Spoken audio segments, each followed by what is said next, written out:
All right, how's everyone doing? I'm Rich CELENZA. Thanks for tuning into the Rich CELENZA Show. WTF are you talking about? So, what I want to call today's podcast is you are most likely going to fall off the wagon, so deal with it. And this isn't just regarding people that have addictions, because I believe everybody has addictions.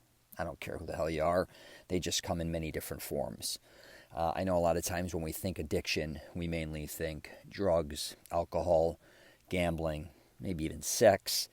There's numerous obviously different addictions, but those are the ones I think for the most part, at least in North America, that we think about. But I think we all have to be honest with each other, and I've even done podcasts in the past regarding this subject, or the subject of addiction. I think to a certain degree, most of us are addicted to a lot of different things. They're just not the same as everyone else, which is kind of common sense. But I think a lot of people are used to or judge other people looking at their addictions and not realizing their own. And if you know anything about my podcast or my past growing up in the nightclub industry and then basically being in that industry or the bar industry up until I was like 40 years old, I've been surrounded by numerous amounts of people with numerous amounts of different addictions, which obviously include drugs and alcohol as well. Those were probably the most popular. I was also around a lot of gambling as well. But what I realized, now this is just coming from my perspective, and I'll get into my addiction and what I had issues with, that I had to kind of just look in the mirror and say, what the hell's your problem? What's wrong with you? Are you insecure or whatever? But this is coming not from a place of being a drug addict or alcoholic, because I always looked at drugs and alcohol as a business, and I think that was just because of the business environment I was in. But what I did notice, younger people or people that I was around that were in the bar industry a lot or in the drug industry or whatever, they become addicted. And I think there's two ways of looking at it. I think when people look at drug addicts, alcoholics, I'll just use this for an example. So, is they look at it and go, wow, that looks fun. They look like they're having a good time. They have a certain lifestyle. They may be around a lot of pretty girls. They may stay up night. And also a lot of them, depending on what profession they're in, they could be bartenders, waitresses. You could even be stand-up comedians. I've been surrounded by them in my life. And it looks very enticing. Is that the word? And very fun. So you're going to gravitate towards that. Or you're going to look at it from a different perspective and say, wow, they kind of look like a mess, their life. They look like they party a lot, regardless how attractive they are or not. They just it looks scary. Some of them may look or behave a certain way at different times that may scare you. Some may be in and out of jail. Some may be getting DUIs. Some may be fighting, blah, blah, blah. And you're like, that is not the lifestyle I want, right? My lifestyle, from what I used to look at it as, one is it was a business. And number two is my whole thing was about, excuse me, I had an internal thing about getting stronger and more fit. Why? I have absolutely no idea. I guess it was programmed from my parents. My mother and father, even though they owned a bar and nightclub, and then my mother was a bartender, and then my dad, we went into the vending business, really not drinkers. And I'm not really either. I have drinks, but it's not like if I don't have a drink for a week, a month, a year, I could care less. It's more about flavor. And so they were both fit. My father was an athlete. My mother used to do yoga. But I looked at things as, when I see other people, is it making them weaker or stronger? I realized it's not even a financial thing. And I'm not sure what is, I got older, that was just my thing. So I looked at a lot of people that did drugs and alcohol, just say, for instance, as far as addiction goes, and it looked like a lot of times, one is they weren't in control, and I will admit I like to be in control. And that would be another thing regarding that. Some people just like to be out of control when it comes to drugs and alcohol, right? They like the whirlwind. They like the craziness. They like the atmosphere. They like the unknown. And I think a lot of drugs and alcohol bring that.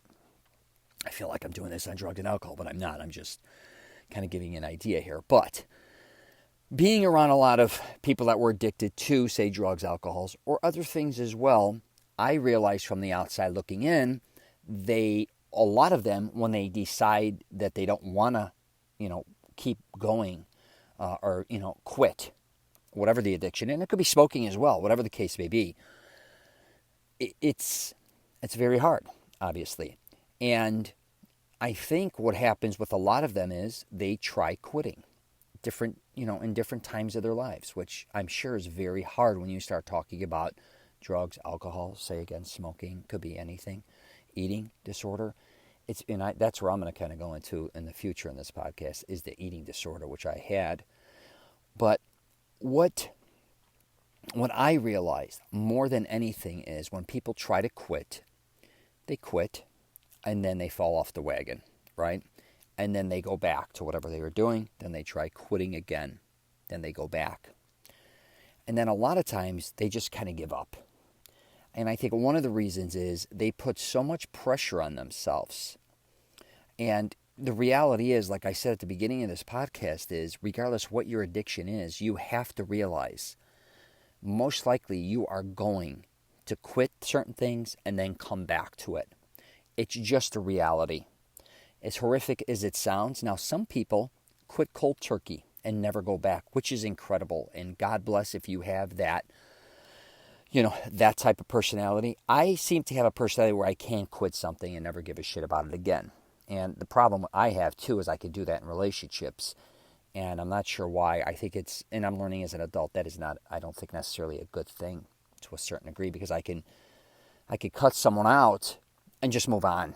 And that could go for friends, that could go for ex-girlfriends, or whoever I'm dating. If it doesn't work out, I call it moving forward in life. I can just move forward. Of course, it hurts at the time, but I'm almost like, I know I'll get over it, and I will move on.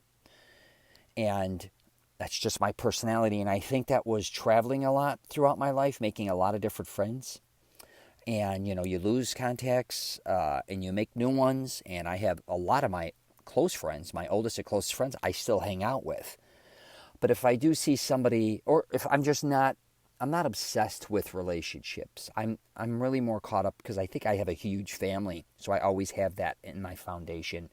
I still have both of my parents alive, very fortunate. My kids, a lot of cousins, and like I said, best friends. So like if I could just evolve and move on. You can't leave your family though. So let's put that aside. I'm not talking about that. But back to falling off the wagon.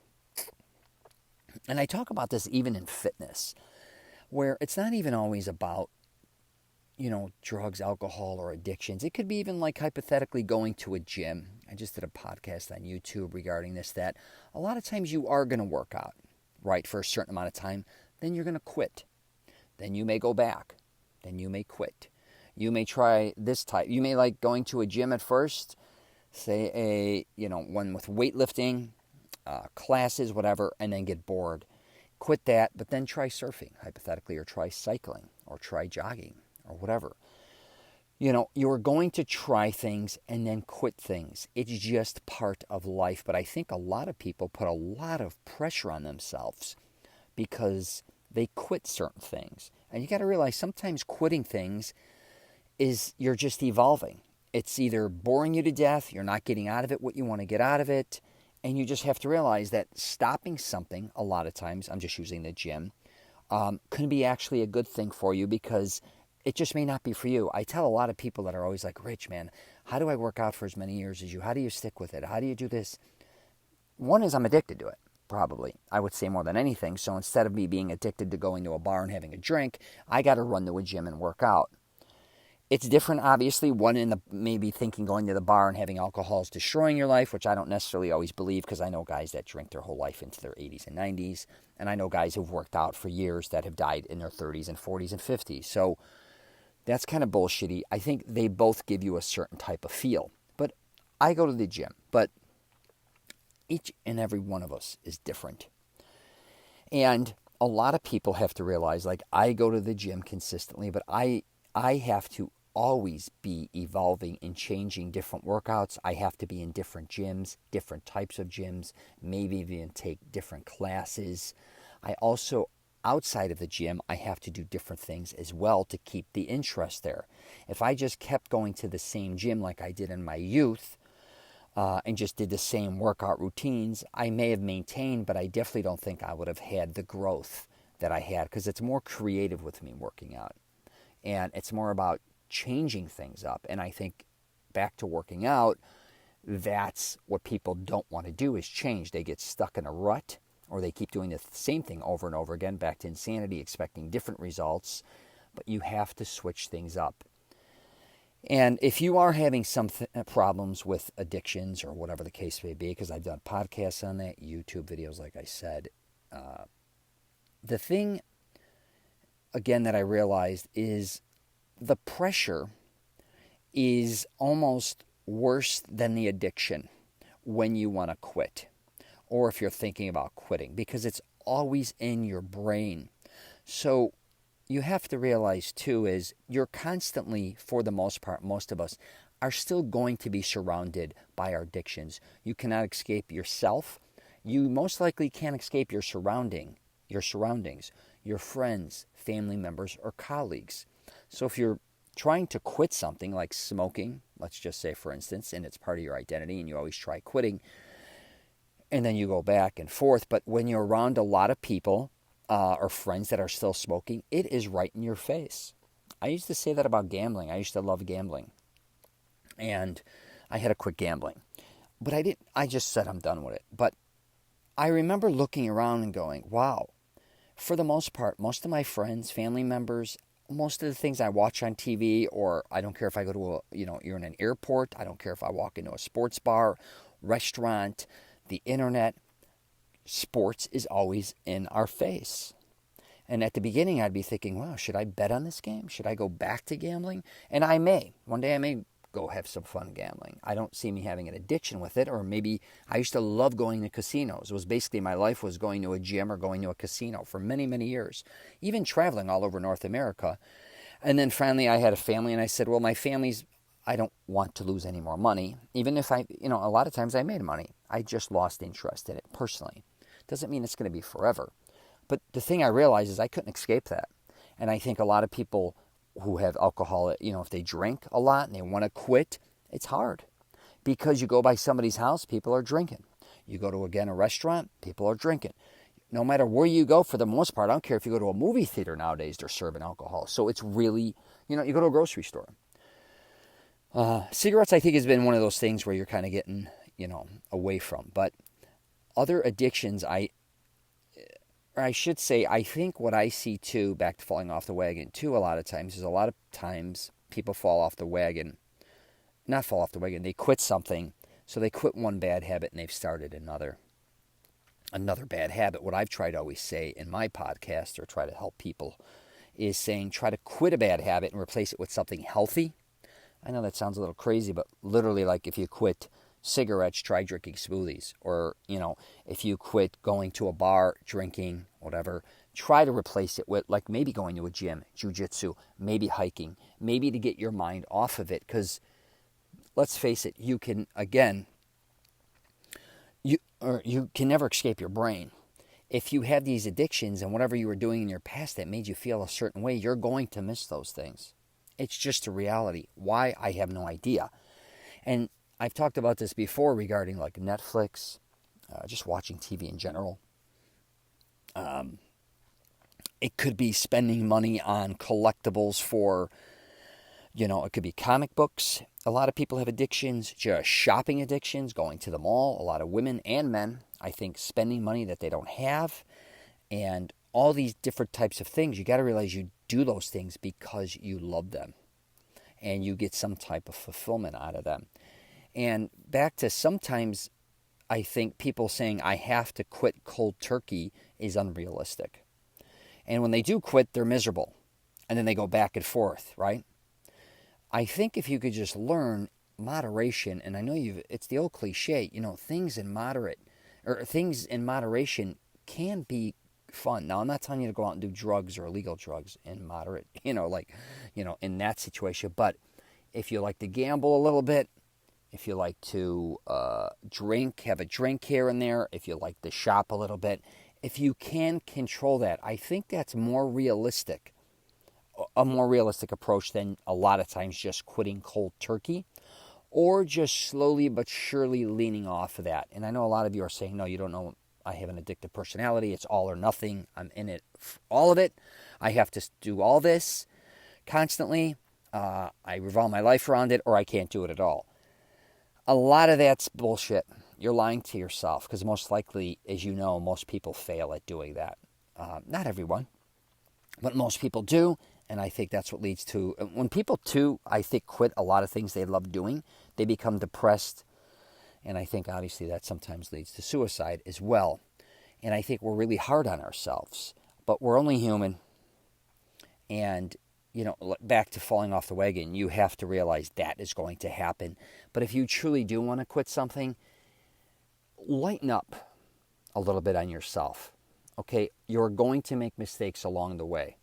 Okay, that is going to happen no matter who you are, I think. Again, very few people could quit anything that they truly love doing that they were addicted to. I'll go back to my addiction where I had an obsession with getting big and strong and eating and overeating and becoming a glutton. But if you want to get big and huge, that's just the way it is. And I stemmed all of it from an insecurity that I had of being small, probably stemmed to when I was younger. And I was always skinny. And I just wanted to be big and stronger than everyone else. Why? Again, I have no idea. But my addiction was I kept getting heavier and heavier and lifting heavier and heavier weights. And instead of when it started to be really good for me, getting stronger and more fit, I started to, I'm not going to say I slipped into obesity, but I was like almost 250 pounds, eating probably 5,000 calories a day, which, cost a lot of money, but was just taking a major toll on my heart, everything. I was profusively sweating, and I did not want to give it up. And I was so insecure, I realized, if I lost 5 pounds or 10 pounds, or someone said, "Hey, Rich, you look like you're losing weight," I was like, what? I can only hear that I'm getting bigger, not thinner, and it would freak me out. And I had to realize that what was really worth it? What else is there besides just being big? And when I had my daughter, my oldest daughter, she got sick and had a liver transplant, and I dropped like 50 pounds, I think, at one time because we were in the hospital for like a year. So that was the only time in my life I really wasn't able to work out or eat. It transformed my whole body. I was like shocked at what I looked like. I think everyone in the hospital was shocked because my clothes, I remember I was in the hospital a couple months with my mother, and they brought my clothes, and my pants and everything were just dropping, and they were too big. I was like a 3 or 4X, and now I'm only 200 pounds. So I look like in these clothes, it looked like I was like a little boy in a man's clothes. And I really had to, step aside and say, what really is going to make you happy? Is being big the only thing that's going to make you happy? And I came to the conclusion it wasn't.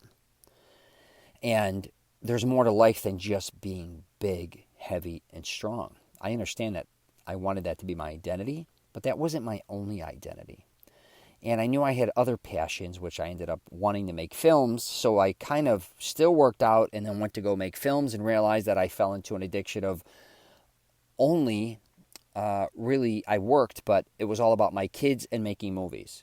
That's really, so now I kind of shifted from being obsessed with working out, even though I loved working out, and being big, and still got big again. But it was all about movies. Everything was about movies. I just was consumed in it. And again, I had to confront myself and say, hey, again, what are you doing to yourself, and what are you doing to others around you?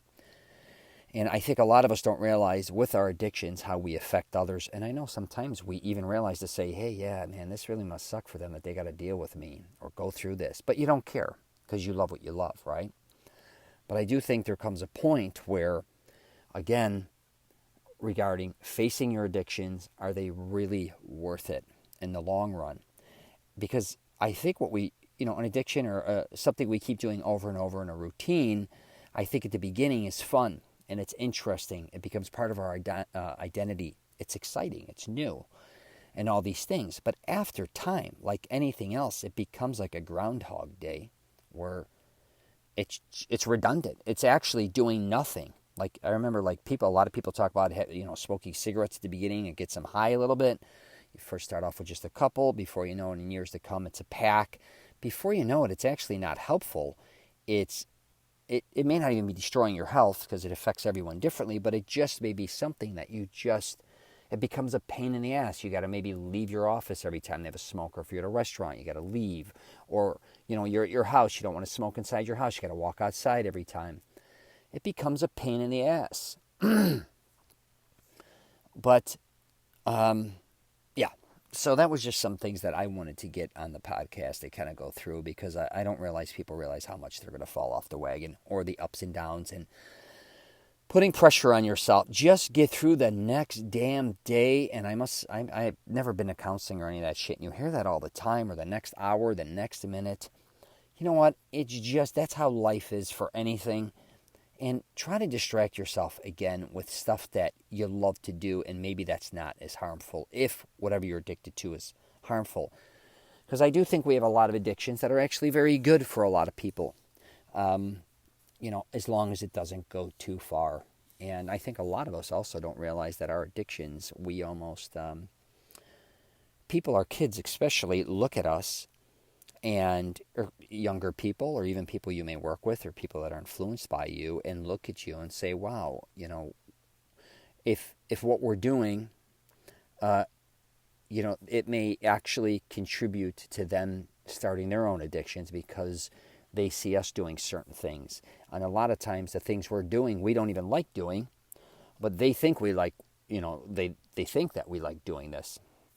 So just be aware of that. I always try to do podcast stuff on children and shit like that, because I just want to make sure kids, or, whoever looks up to you, and you'd be shocked how many people do look up to you. But, like I said, don't go nuts on yourself. You're going to have good days, bad days, good weeks, bad weeks, good years, bad years. I don't care who the hell you are. You're going to lose loved ones. If you live a long life, you're going to go through a lot of shit in your life. You're most likely going to not dodge every bullet. I don't give a shit who you are. You may dodge not smoking, maybe not even drinking. You may live one of the healthiest lifestyles, but then you may end up in a horrible marriage, hypothetically. You may end up with a sick child. You may end up with sick parents. You may end up sick. You may end up in a car accident. Get some water here. You may end up losing a lot of money, making a lot of money, being cheated on, blah, blah, blah. It's life, man. You are going to fight through it, and there are going to be a lot of things that you're going to go through your life. And, as you get older, you got to realize, don't carry all that baggage and bullshit. Keep carrying it. You got to let it go, right? And even if you were addicted to things, and, you've kicked the habit, whatever the hell it is, try to help others as well. But again, that habit may revisit you one day. And if it does, and you want to kick it again, just look forward to, just doing your best to kick it again. Don't hold in all that resentment or misery because you're back doing something that you tried quitting, and beating yourself up, along with making everybody else around you a lot of times miserable. But I'm going to wrap it up there. If you get a chance, you might want to check out my YouTube channel. I'm also I also have my own website, richcelenza.com, masteringselfconfidence.com. I'm on LinkedIn, Twitter, Facebook, and Instagram as well. All right, take care, and please don't beat yourself up. All right.